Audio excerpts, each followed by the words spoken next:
प्रतिदिन ऐसा चिंतन करो, अब हमारा शरीर छूटेगा और हम श्री जी की नित्य सेवा में पहुंच जाएंगे। जैसा सोचोगे वैसा बन जाओगे, जैसा बनना है वैसी सोच करो। ये महान सिद्ध योगी लाल स्वामी जी ने गंगा के किनारे हमें नई अवस्था में बताया था। जैसा सोचोगे वैसा बन जाओगे, जैसा बनना है वैसी सोच करो।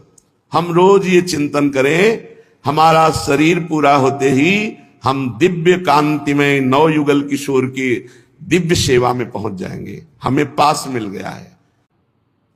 हम बार बार जो अपने मन को प्रभु में जोड़ रहे हैं, राधा राधा राधा वल्लभ श्री हरिवंश, राधा वल्लभ श्री हरिवंश, मानो एक एक नाम से हम अविद्या का नाश कर रहे हैं। एक एक नाम हमारे जन्म जन्मांतर से भरी हुई जो अहंकारमयी अविद्या है, देहाभिमानमयी अविद्या है, मोहमयी अविद्या है, उसका नाश हो रहा है।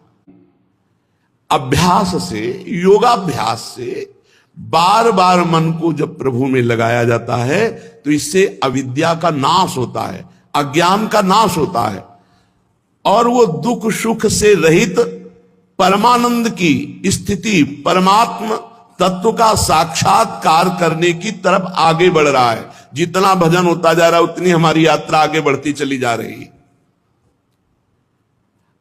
अब जब उसे मन लय होने वाली स्थिति प्राप्त हुई, पहले तो मन लगाने वाला अभ्यास किया, अब मन लय होने लगा।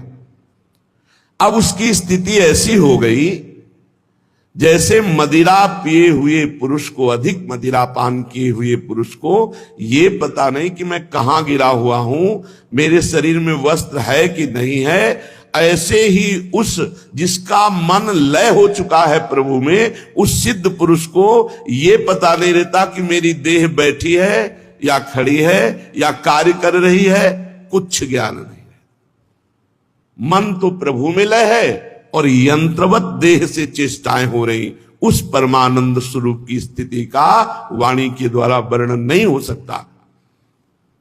अब उसका शरीर तो चलता है पर पूर्व जन्म के प्रारब्ध के अनुसार, भक्त का भगवान के अनुसार।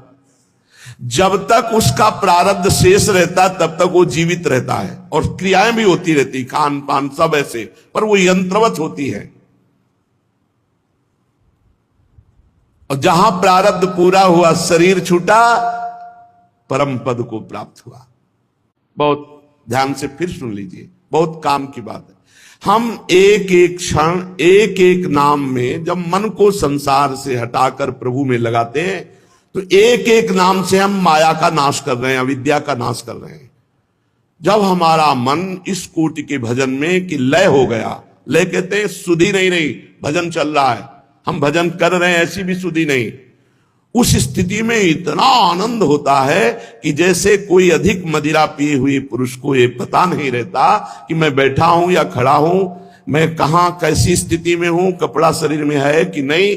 ऐसे उस सिद्ध महापुरुष की स्थिति, वो बैठा है कि खड़ा है, क्रियारत है कि अक्रिय है, उसको कोई बोध नहीं। वो प्रारब्ध के अनुसार शरीर कार्य कर रहा है और उसका मन लय हो चुका है परमात्मा में।